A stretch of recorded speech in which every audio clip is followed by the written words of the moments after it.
everyone, welcome back to my channel.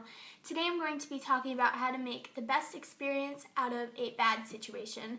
So I recently had to do an outpatient procedure. I'm not going to go into detail about what that was, but maybe in the future I will.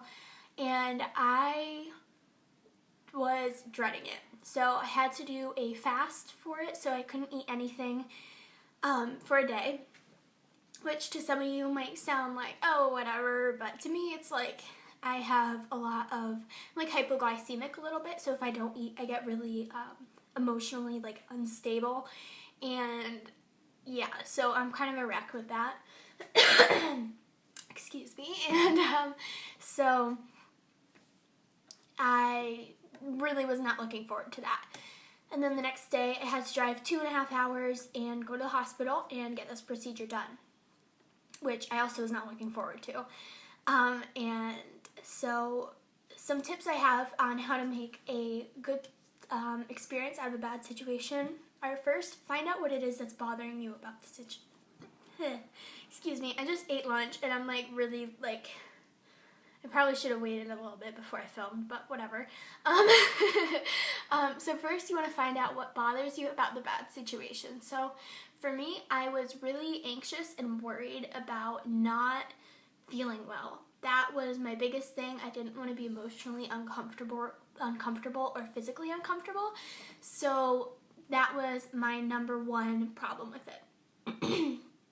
The second thing was I didn't want to be held against my will to do anything, or to, I don't know, I didn't want to be invaded. I didn't want to be exposed or naked, you know, like I didn't want to have to do that, especially in front of a stranger. Like, I don't care if I'm asleep, it still happened. And so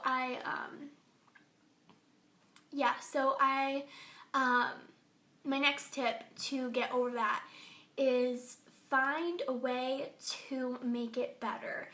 And so that means ask questions, find out what it is that, show yourself truth, what's actually going to happen, what's actually reality. So I wasn't going to be naked, I wasn't, but I felt like I was because I was going to be invaded. And I had to tell myself, they're doctors, they do this every day, it's not a big deal to them, and it shouldn't be as big of a deal to me either.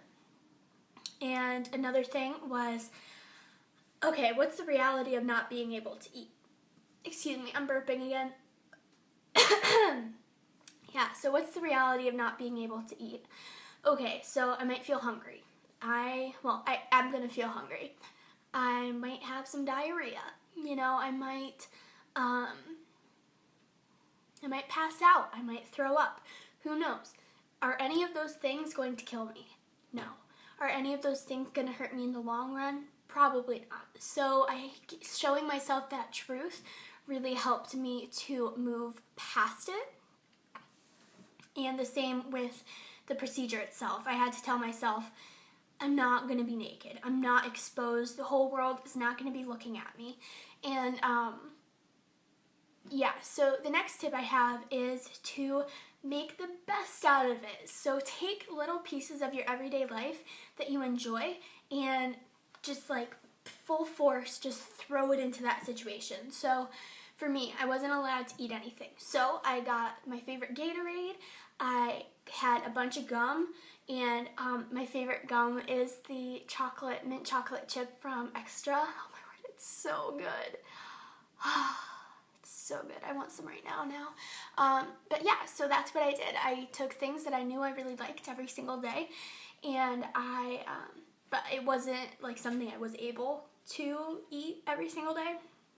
So like I had like 5 packs of gum, and I didn't like ingest it all, but like I had 5 different tastes, and I dibble-dabbled in each area of that gum. And so that helped me a ton, is to still enjoy the taste of food without eating. And it wasn't tempting because it was satisfying, you know? So find something that's satisfying for you but still isn't going to hurt you. And I'm trying to think of, so I had to go to Philadelphia for the procedure, and so that's like 2.5 hours away from where I live. And Philadelphia is such a cool city, and I didn't want to miss out on that again.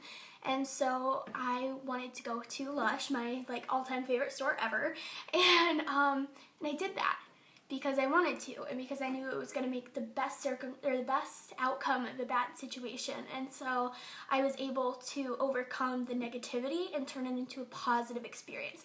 Yeah, the procedure still sucked, but because I had a positive attitude, it wasn't bad, as bad as it has been in the past. So I think those are my, 3 main tips? What's my pinky doing? It looks like I don't have a thumb. It kind of looks like really weird. My hand looks like a really weird foot, like with really long toes. Oh, that's weird. Okay, there's my thumb. And I'm not like trying to play like stupid or ditzy or anything. That just looks really weird. Doesn't it? It looks weird. I don't know. Okay, so yeah, so those were my 3 main tips, I think. Find out what it is that bothers you. Ask questions. Figure out what the truth is in it. And take things from your everyday life and just inject it into that situation and just try to make it the best thing possible for you and for everyone else. But most importantly, if it's your sanity on the line, you know, you need to maintain that. So, yeah, I hope you enjoyed this video, and I hope it was helpful for you. And, you know, it doesn't have to be like an outpatient procedure. It can be your first day of school, or a day you got in a car accident, or like something like that. Sorry, I'm just looking outside in a car was the first thing I saw. You know, just things like that, like a negative situation, you can make it into a positive one. And yeah, so I hope you all enjoyed this video, and have a good day, guys. Bye.